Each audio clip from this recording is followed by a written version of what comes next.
বা জামা কাপড় মেলবো তো সকাল দিয়ে টিপির করে বৃষ্টি পড়েই যাচ্ছে। হ্যাঁ এই জামা কাপড় কতগুলো আর ফ্যানের তলায় দেবো আমি? ও যতই বৃষ্টি হোক আমি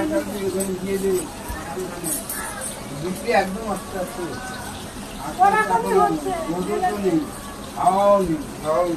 পাখা চলছে যখন ওখানে দিয়ে দেবে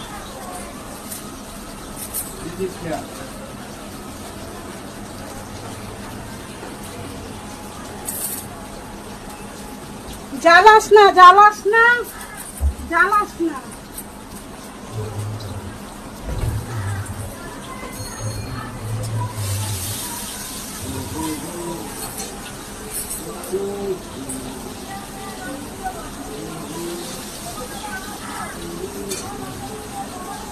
একবার তোলো একবার মেলো একবার তোলো একবার মেলো।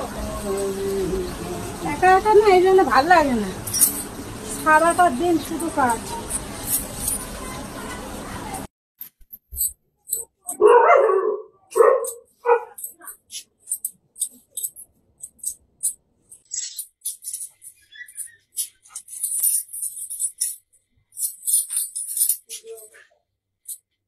ও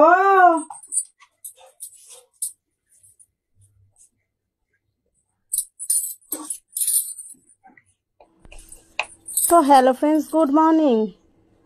কালকে রাত 3টে পর্যন্ত ওয়েট করেছি ভিডিও বানাবো বলে। সারাদিন তো এই বেড়াল ছানাদের সঙ্গে চব্য করতে করতেই কেটে যায় অধিকাংশ দিন। এক তো আগে ছিলাম অসুস্থ, আর এখন সুস্থ হয়েও আমার ছানাপোনার সঙ্গে সারা দিনটা চব্য করতে হয়। তো 3টে পর্যন্ত জাগার পরেও আলটিমেটলি আমি কাপড় ঠাপড় যে নামিয়েছিলাম তার উপরে টয়লেট করে দিয়েছে। এবার ভাবো, আর আমি তো গজ রাগারাগি করতে করতে 3টের সময় গিয়ে শুয়ে পড়লাম, কোনো ভিডিও হয়নি। তো দাদাভাই সকালে চলে গেছে বলে এই 7টা সাড়ে 7টায় এই রিলস ভিডিওটা শ্যুট করলাম। এটা কিছুক্ষণ পরে পোস্ট করব। এই হলো আমার সারাদিনের ডেলি রুটিন।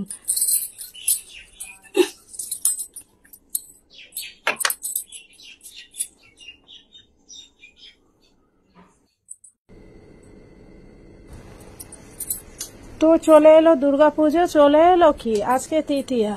আর দিদির মেয়ে প্রতি বছরই আমার কাছে চুল কাটে। তা আমি ওকে একটু ডিজাইন করে কেটে দিও বলে, মাসি তুমি আমাকে সিম্পল কেটে দাও। আমি বল না না, কেন সিম্পল কেটে দেবো?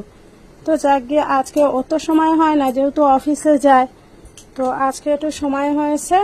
ও বলছিল রাত্রিরে কাটতে। সত্যি কথা বলতে আমাদের এখানে কারেন্ট একদমই ঠিকঠাক থাকে না। এখন পুজো উপলক্ষে থাকবে না থাকবে সেটা তো আর আমি জানি না।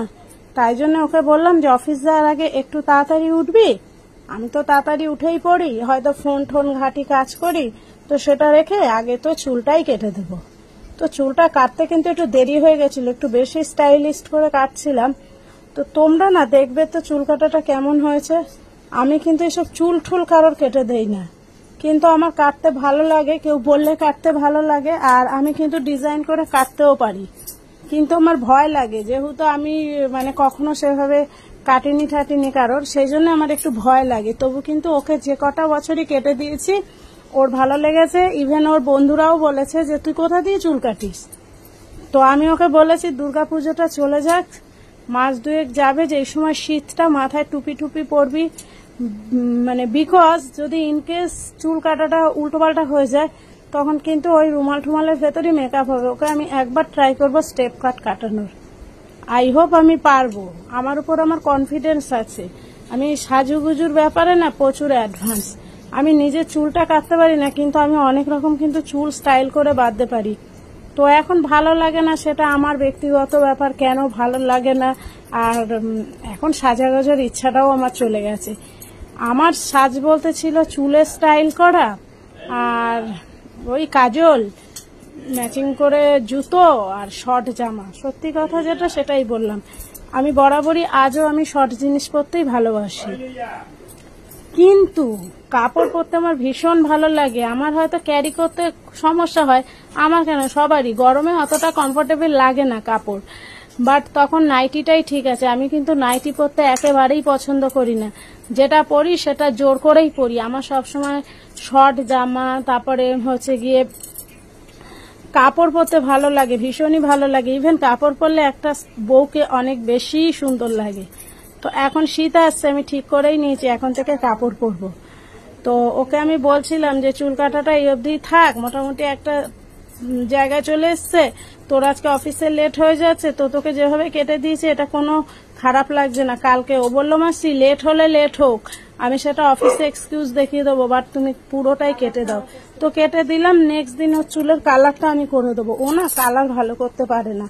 আর পার্লারে কালার কেন বলো তো, বেশি পয়সা খরচা করে করাবো, যেগুলো আমি পারি এগুলো কেন আমি করাতে যাবো। তাই জন্য ওকে আমি বললাম যে কালারটা আমি করে দেবো। আর পুজো তো ওদেরই, তাই না বলো, যবে থেকে সংসারে ঢুকে যাবে এইসব।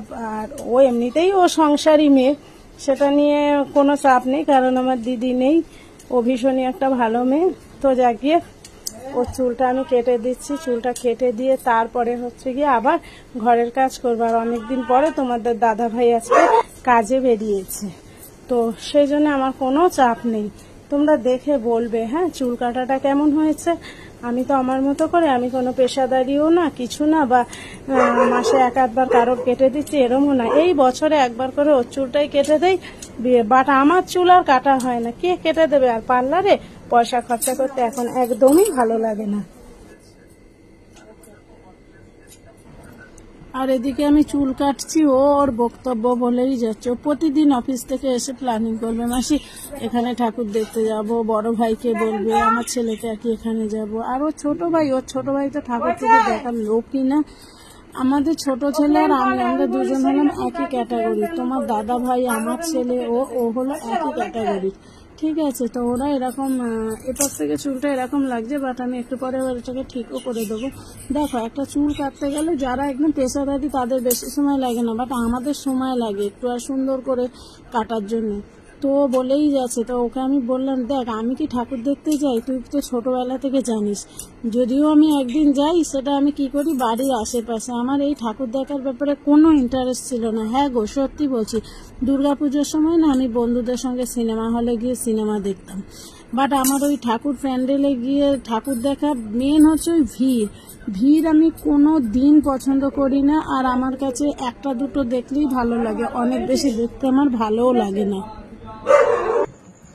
দেখো মেয়ের চুলটা কেটে দিয়ে আমি দুধ জল দিলাম, কারণ চা খাবো। আর এদিকে ভাত বসিয়ে দিলাম, তার সঙ্গে সঙ্গে চা খেয়ে সমস্ত তরকারি রান্না করে নেব। আর এদিকে আমি একটু রিলসও বানিয়ে নিলাম। যা দেখো, সাউন্ড দিলে তো কপিরাইট দেবে, গান চালালে কেমন যেন বোকা বোকা লাগছে না। তো যাক এই রিলসটা বানালাম, এরকম কাজের ফাঁকে ফাঁকে আগের মতো করেই রিলস বানাবো। আর তোমাদেরকে বললাম না যে আমি চা খেয়ে রান্নাটা কমপ্লিট করব, তার মধ্যে একটা রিলস ভিডিও বানিয়েছি। একটা না, অনেকগুলো। আমি পেজে দিয়েছি, আমি ইনস্টাগ্রামে দিয়েছি, ইউটিউবে দিয়েছি। আর এই দেখো আমার ছেলের মাংসটা না ওষুধের মতো হয়ে গেছে, ডেইলি রুটিনে মাংস চাই।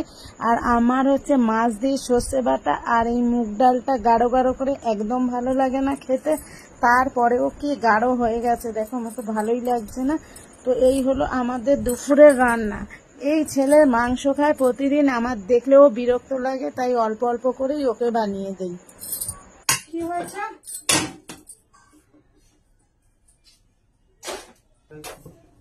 ডাল মাছ কিছু নিবি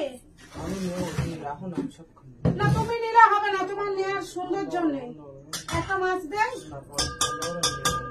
মুখটা বন্ধ করবি তুই। আমি একা নিয়ে নেবো, একা তুই বুঝে নিতে পারবি।